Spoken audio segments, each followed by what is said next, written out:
Shugaban ƙasar Iran Masoud Pezeshkian ya gana da jagoran addinin ƙasar Mujtaba Kameni bayan wasu raɗe-raɗi da ake yaɗawa. A yanzu ta tabbata gwamnatin Iran kanta a haɗe yake, kuma zancen murabus ɗin shugaban ƙasar Iran ƙarya ne.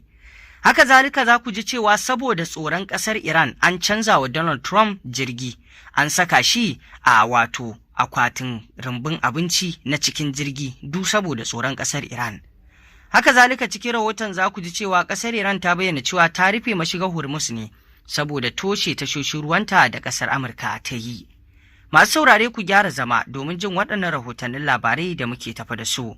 Amma bari mu fara da batun nan da yake bayyana cewa an saka Donald Trump shugaban ƙasar Amurka a akwatin rumbun abinci na cikin jirgi saboda tsoron ƙasar Iran ta kai mai hari. Kafafen yaɗa labarai na Amurka sun rawaito cewa Donald Trump ya yi musayar jiragen sama a asirce yayin da yake barin taron ƙungiyar tsaron NATO a Turkiyya a watan da ya gabata, a matsayin matakin kariya ga barazanar da zai iya fuskanta daga Iran.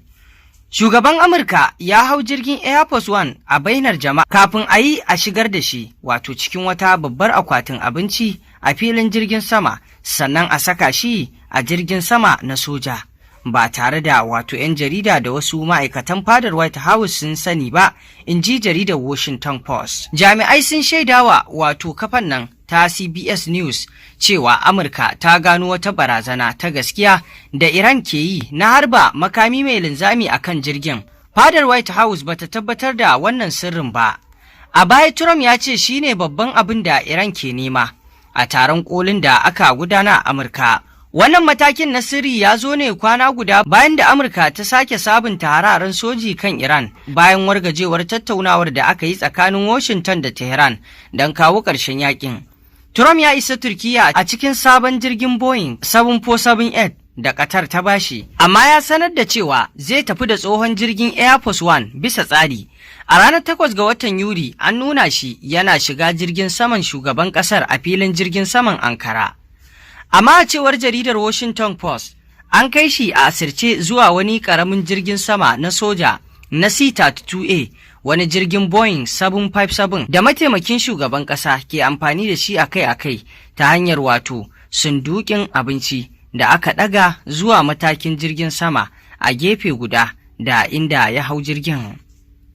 Sakataren tsaron ƙasar Amurka ya hau jirgin C-32A daban ta amfani da matakala ta waje don yin ƙoƙarin ganin jirgin ya dace, a cewar jaridar.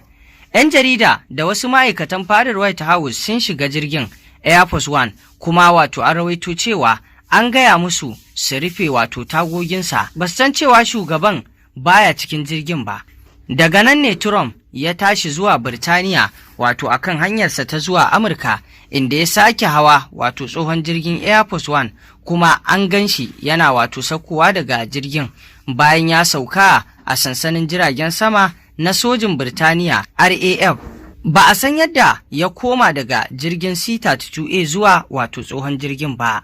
A lokacin wannan jirgin, Trump ya yi magana da manema labarai a cikin jirgin, inda ya lura da barazanar da Iran ke yi, amma bai ambaci musayar jirgin da aka yi a baya ba. Da aka tambaye shi dalilin da yasa aka ce wa 'yan jarida su rufe tagogi a cikin jirgin daga Turkiyya, Trump ya ce domin watakila kuna cikin jirgin sama mai haɗari saboda matsalolin da muke fuskanta.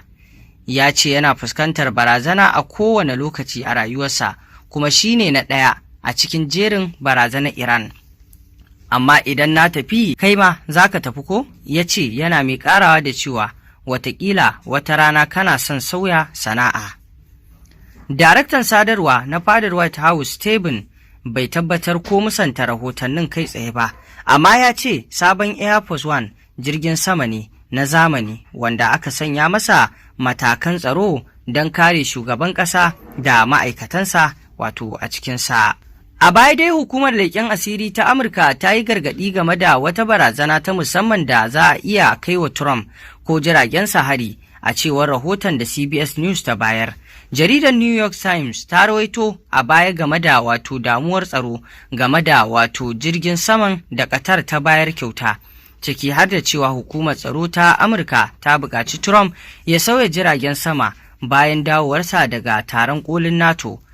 An gayyaci 'yan jarida da dama daga cikin jarida don su ba da shaida a ƙarƙashin rantsuwa. Daga baya, ma'aikatar shari'a ta bayyana cewa tana bincike na bayanan da ba su dace ba. Amurka ta shafe watanni tana gyara jirgin Boeing 747-8 wanda wato kuɗinsa suka kai dala miliyan 400 don shirya shi ga shugaban ƙasa. Jiragen saman Air Force One na da fasahar leza don rufe makami mai linzami masu shiga ciki. Kamar yadda wato majiyoyi suka shaidawa jaridar CBS News, ba a san irin tsarin da jirgin Qatar yake da shi ba. Sabon jirgin Air Force One na da cikakken aminci ga tafiye-tafiyen shugaban ƙasa, amma za ta samu ƙarin wato haɓakawa a cikin haka wanda zai ɗauki kimanin wata ɗaya kafin a kammala, in ji sakatariyar watsa labarai ta fadar White House. A ɗaya rahoton kuwa, ƙasar Jamhuriyar Musulunci ta Iran ta ce ta rufe mashigar ruwa ta Hormuz ne saboda wato rufe tashoshin ruwan Iran da ƙasar Amurka ta yi. Shi ya sanya ƙasar Iran ɗin ta ɗauki wannan matakai. Iran ta ce ya kamata a ƙasashen duniya su ɗora wa Amurka alhakin duk wata illa ta tsaro da tattalin arziki da ka iya tasowa sakamakon toshe tashoshin ruwanta a mashigar Hormuz. Ministan harkokin wajen Iran Abbas Araghchi ne ya bayyana hakan a wata tattaunawa da ya yi wato wadda ya yi ta wayar tarho da takwaransa na Jamus, inda ya ce matakan da Amurka ke ɗauka a yankin ne suka haddasa rashin tsaro a mashigar. Araghchi ya ce Iran na ci gaba da tattaunawa da Oman domin nemo wata wato amintacciyar hanyar zirga-zirgar jiragen ruwa ta mashigar Hormuz. Ya kuma zargi Amurka da Isra'ila da haddasa rashin kwanciyar hankali a yankin ta hanyar hare-haren soji da yake cewa suna kaiwa Iran. A cewar kafafen yada labaran Iran, ministan ya jaddada cewa samar da tsaro a mashigar ta Hormuz na buƙatar wato kawo ƙarshen abin da ya kira matakan tsoma bakin Amurka ba bisa ƙa'ida ba, ciki har da toshe zirga-zirgar jiragen ruwa da sauran ayyukan da ya ce wato sun sabawa alkawarurrukan ƙasar. A dangane da haka ne Iran ta rufe wato mashigar Hormuz saboda ta toshe wato tashoshin ruwan Iran da wato ƙasar ke yi. Ganawar shugaban ƙasar Iran Masoud Pezeshkian da Mujtaba Kameni, jagoran addinin ƙasar Iran, ta tabbatar da haɗin kan wato gwamnatin Iran. Kakakin gwamnatin Iran Fatima Muhajirani ta ce ganawar da shugaban ƙasar Masoud Pezeshkian ya yi da Mujtaba Kameni wata alama ce ta ci gaba da goyon bayan da jagoran ƙasar ke baiwa gwamnati. Muhajirani ta bayyana cewa taron ba wai martani ne kawai ga jita-jitar da aka yada ba, illa wata shaida ce ta dangantakar da ta ginu wato kan amincewa, haɗin kai da goyon baya. Ta yi nuni da jita-jitar da aka yada game da yiwuwar murabus ɗin shugaban ƙasar da kuma martanin Mujtaba Kameni, waɗanda daga baya Pezeshkian da kuma jagoran Iran suka musanta, suna masu kiransu ƙarya da jita-jita. Wannan na zuwa ne a daidai lokacin da aka bayyana cewa shugaban ƙasar ya yi wata ganawa ta tsawon sa'o'i 7 da jagoran Iran, yayin da wasu ɓangarorin siyasar ƙasar ke sukar yadda gwamnatin Pezeshkian ta tafiyar da wato yaƙi da kuma tattaunawar diflomasiya.